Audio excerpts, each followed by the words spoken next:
So this game, Until Dawn, requires 4 people from the GameTrailers staff to talk about, which isn't really a joke because we all, I presume, got different gameplay experiences. So one thing that they actually didn't show at the keynote, it was kind of fun at the presentation. I called it like press conference the game on our Twitch chat. It was really interesting. I don't know if I've never seen that before, where everyone's like screaming. Almost seemed like he did the opposite thing. I ran every option that I could. So me too. Me too. I did too. Did you run? I did both. But one thing that they didn't show was that, and I'm curious if you do this right at the beginning of the game and then you're done, or if you maybe do this before every chapter of the game and you're introduced to a new character. But they asked you beforehand if you're like afraid of needles, if you're afraid of the creepy crawly things, which like, if you kind of sense what they're doing and you don't want to be scared, maybe you pick the other option. Maybe you pick the thing like, no, I don't like needles, so I'm not going to pick that, because obviously needles are going to come flying in my face every 5 seconds. When I played it at EGX, they asked different questions. Like, it was a different demo, but I think they asked like gender maybe too, and age. But I don't know how that would have played into the experience at the time. But again, I wonder, do you think it would make more sense would that be something? Would that be something you'd be annoyed to continually keep doing? Would you like to like do it at the beginning of the game and get out of the way, or? I'm sorry. Go ahead. I just think with horror, people want to be scared. You know, people go to a horror movie to be scared. People play horror games. So I think if you kept getting into different situations and they did ask you maybe in between loading or in between big events, that they could really find a way to get under your skin, because needles terrify me. So that first question, I was like, I'm scared already. Yeah, there was one about suffocation. Like, are you afraid of dying by suffocation? And I was like, yes. I mean, is it everybody? I don't know. That's my preferred way to die. They could just ask me, "Are you afraid?" and I would say yes. They're like, "Yep." How do I answer yes to both of them? Yeah. But I mean, were you afraid, Andrea Renee? Did this game scare you? I think the demo was a little too short to be scared. I mean, the previous demos that we've seen have done a little bit more for like environment building, like building up some tension, some suspense. This one, they show this like masked killer right at the top, and then we see Hayden like in the bathtub, like, and then she's in the robe, and so like they do a little bit of building, but I think I've just seen so many horror movies, like it takes a lot to be scared. The grossest part for me was watching the guy with the chain, get his middles gutted out by the chainsaw or whatever that was, that circle saw. That was gross. Like, I don't need to see any of that. It sucks that there's Twitch delay, because it's like, what a great stream game, just like something comes up, you're like, okay, comments, come on, what do I do? Like, first comment to pop up, like, okay, I'm hiding, all right, it's your fault. But beyond actually being scared, this seems like a fun party game. I think that would probably be the best life that this game could have.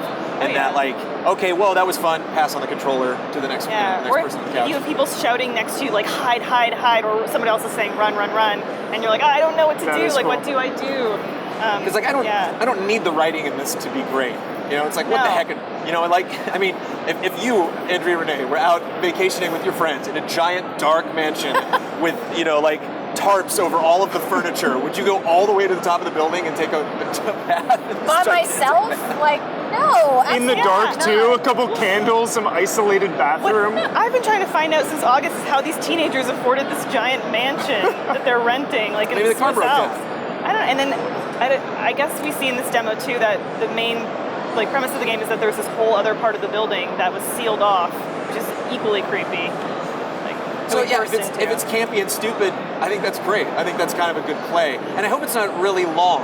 Because if this game's like 8 hours and I'm done, like, I don't know if I'm going to play another 8 hours of the game to like see what else could happen. I think a lot of it would depend on the choices you make, because if you hide under the bed in the very beginning, and if you pick a different phobia, instead of a needle, he has the No Country for Old Men blaster gun thing, and he just grabs her and presumably kills her in the shot. No, I think it's chloroform. I think he's gassing her to like take her away and do terrible things to her. So I'm wondering still though, if they catch you early, your game could end in... Well, what I noticed is in the keynote,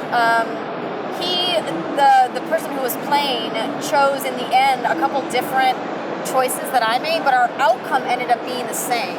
Like, we ended up both getting caught inside that room at the end. I got caught because I couldn't figure out, like, I wasn't moving my controller the proper way to slide the lock shut, and so he just opened the door and got me. But, like, in the demo, he closed the door, but then the killer got in anyway and gassed her just the same. which brings up another concern that I have, in that there's multiple characters, right? You start as one character, and then you switch to another character. Isn't every one of these switches going to be because your character died? You know, like, does one person like get away and then you switch to another character? I don't know if you can make that work plot-wise. I hope it doesn't. And there's a terrifying guy walking by behind us. We just need to reference that. Speaking of being terrifying. Secret Panchos. Terrifying Secret Panchos. Another horror game here at PlayStation Experience. So long story short, like, why not just die? You know, why not like, well, I don't really like this character, so I'm just gonna keep the flashlight on and be a dummy and then just get taken out so I can move on. I wasn't super scared because I had no attachment to her character. I know we just had jumped in, but for me to be scared, I'm gonna have to kind of care about the characters. Yeah. But there was a definite tension. The vibe was tense when he busts into the room with a needle, close up of his face. She screams. Very just tense moments. And like, are certain characters going to have more weight considering what the story is? I hope it doesn't fall to like a heavy rain syndrome where you're playing as a character and then after realize that maybe that character was the killer, and then you think, well, why was I playing in that respect as that character? I hope that doesn't happen with this game. Did you think the controls were okay?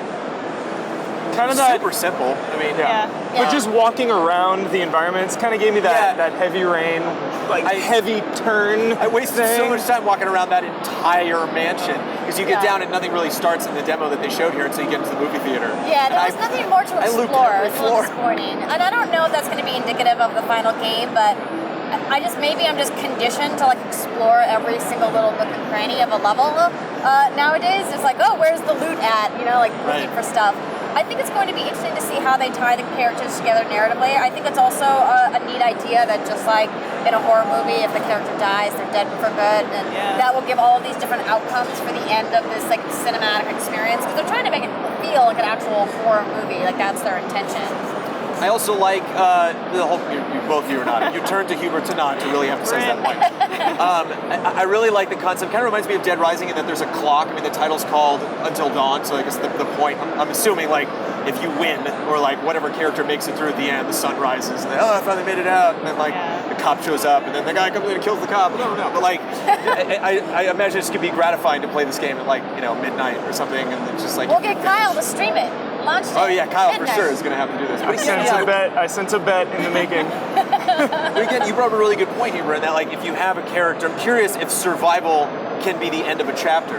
Because if you have somebody survive and then you switch to Hayden and then switch back to some guy that could maybe now save other characters, and then that guy gets in a tense situation, it's like, no, I've already spent 2 hours with this guy, I don't want to lose him. The most gratifying takeaway for me was that when you're watching horror and you're watching horror movies and they do dumb things, you're always saying, no, hide under there, or no, run. Now you're in control.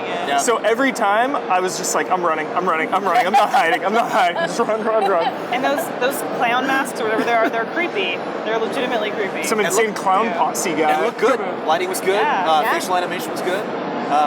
And it seems like, again, like Heavy Rain, like the kind of game where it's not tons of action, explosions, and graphical effects, so they can really focus on the environment, the lighting, and the atmosphere. Do we know when this game's happening? Do we know when we're going to get this?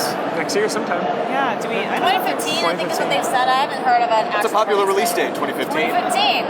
It's going to be a busy year. December 31st, 2015. All the games are going to launch. Until 2015. We'll reconvene then. Thanks, guys.